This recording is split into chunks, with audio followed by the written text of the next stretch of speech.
Bathroom के बाहर एक रहस्यमयी व्यक्ति ने अचानक झांका। महिला के सिर से शैम्पू धोने की प्रतीक्षा में शक्तिशाली छठी इंद्रिय को इसका आभास हो गया, लेकिन जब वह महिला पीछे मुड़ी तो वह अजीब तरह से गायब हो गई। जब वह और उसका प्रेमी बंद दरवाजों के पीछे घर पर रहने वाले थे, अचानक दरवाजे के बाहर एक जोरदार दस्तक की आवाज हुई और माहौल का यह मजबूत भाव टूट गया। लेकिन जब दरवाजा खोला गया तो काले कपड़े पहने एक रहस्यमयी व्यक्ति प्रकट हुआ और उसने बेवजह जॉन को अपना नाम बताया और इस विचित्र ऑपरेशन ने उसे वहीं अंधा कर दिया। फिर काले रंग का आदमी मुड़ा और दरवाजा छोड़ दिया और जॉन जो बाहर आया ने अपने आसपास के उजाड़ लोगों को देखा और वह बहुत उत्सुक था कि वह कैसे दिखाई दिया था। लेकिन रहस्यमय आदमी अभी भी दूर नहीं खड़ा था और आदेश में क्या हुआ था से बचने के लिए वह गलियारे प्रकाश पर बदल गया। पीछे मुड़कर देखें तो वह रहस्यमयी व्यक्ति रहस्यमय ढंग से गायब हो गया और बड़े दिल वाला प्रेमी विला में प्रवेश नहीं करना चाहता, अपने 5 साल के रिश्ते की सालगिरह को बर्बाद नहीं करना चाहता। जैसे ही जॉन एक हैमबर्गर खा रहा था, वह अपने सिर के ऊपर से चमकीले लाल टमाटर के रस की बूंदों को गिरते हुए देखकर भयभीत हो गया। इंतजार कर रहा था कि वह अपनी प्रेमिका को देखने के लिए ले जाए। यह एक जीवित ऑस्ट्रेलियाई टर्की उल्टा लटका हुआ था। उन दोनों ने तुरंत श्रम को विभाजित किया और दरवाजे और खिड़कियां स्पष्ट रूप से बंद कर दी।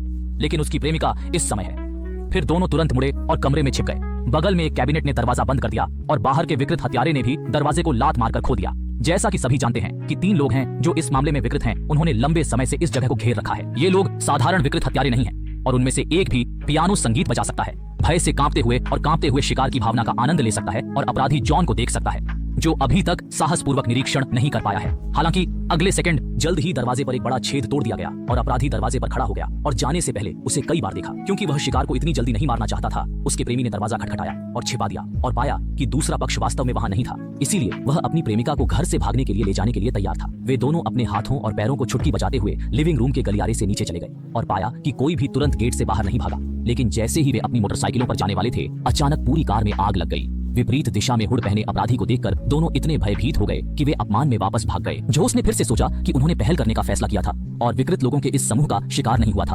उन दोनों ने फिर भी गड्ढे को स्वीकार करने से इनकार कर दिया और आगे बढ़ गए। लेकिन अंत में प्रेमिका जो उसके सामने रेंगती थी, उसके बाएं हाथ ने गलती से लोहे की कील दबा दी। इस हल्की सी चीख ने अपराधी को लगभग पता लगा लिया और जबरन उसके हाथ की हथेली से आने वाली दिल दहला देने वाली आवाज को सहन किया और प्रेमिका ने तुरंत आंदोलन वापस ले लिया।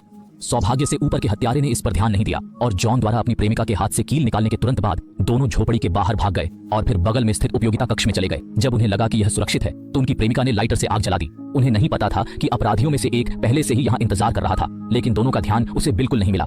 लाइटर की धुंधली रोशनी के साथ उपयोगिता कक्ष के माध्यम से चलते हुए एक उपहास ने उन्हें तुरंत डरा दिया। वे सुबह होने तक उपयोगिता कक्ष में रहने वाले थे। जैसे ही प्रेमी बाहर की हलचल को देखने के लिए दूसरी मंजिल पर गया, विकृत हत्यारा चुपचाप दिखाई दिया। सौभाग्य से जॉन को ऊपर एक बंदूक मिल गई और अब उन्हें अपराधी के प्रति सख्त होने का विश्वास था और उन्होंने मौके पर ही एक व्यक्ति को मारने के अवसर का लाभ उठा लिया। जब तक वह करीब नहीं आया तब तक उसने पाया कि जिस व्यक्ति को गोली मारी गई थी उसने मास्क नहीं पहना था। वह वास्तव में एक कार्यकर्ता था जिसे उसकी प्रेमिका ने रेफ्रिजरेटर की मरम्मत के लिए बुलाया था, जिसका अर्थ है कि हत्या के बाद जॉन को इसका पछतावा हुआ।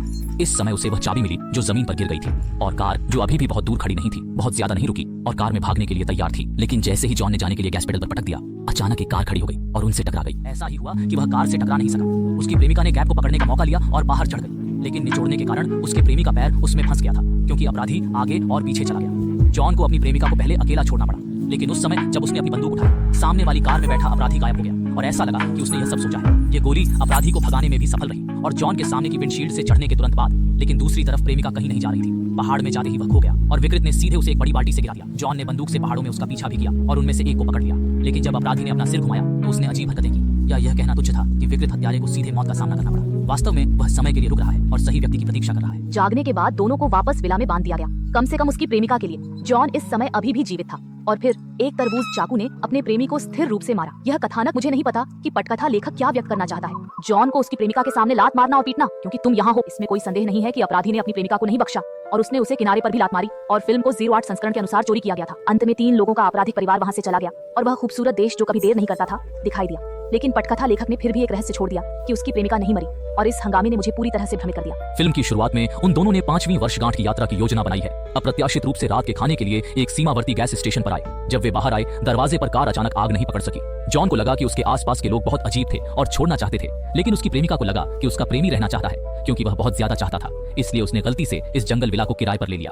उस रात काले रंग का आदमी शायद उन्हें वहां से जाने के लिए राजी करना चाहता था। इसलिए जब उसकी प्रेमिका ने अपराधी से पूछा कि वह क्या चाहता है तो उसने कहा कि क्योंकि तुम यहाँ रहना चाहते हो, लेकिन वह भूल गया कि उसे अपने प्रेमी के मरने की उम्मीद नहीं थी।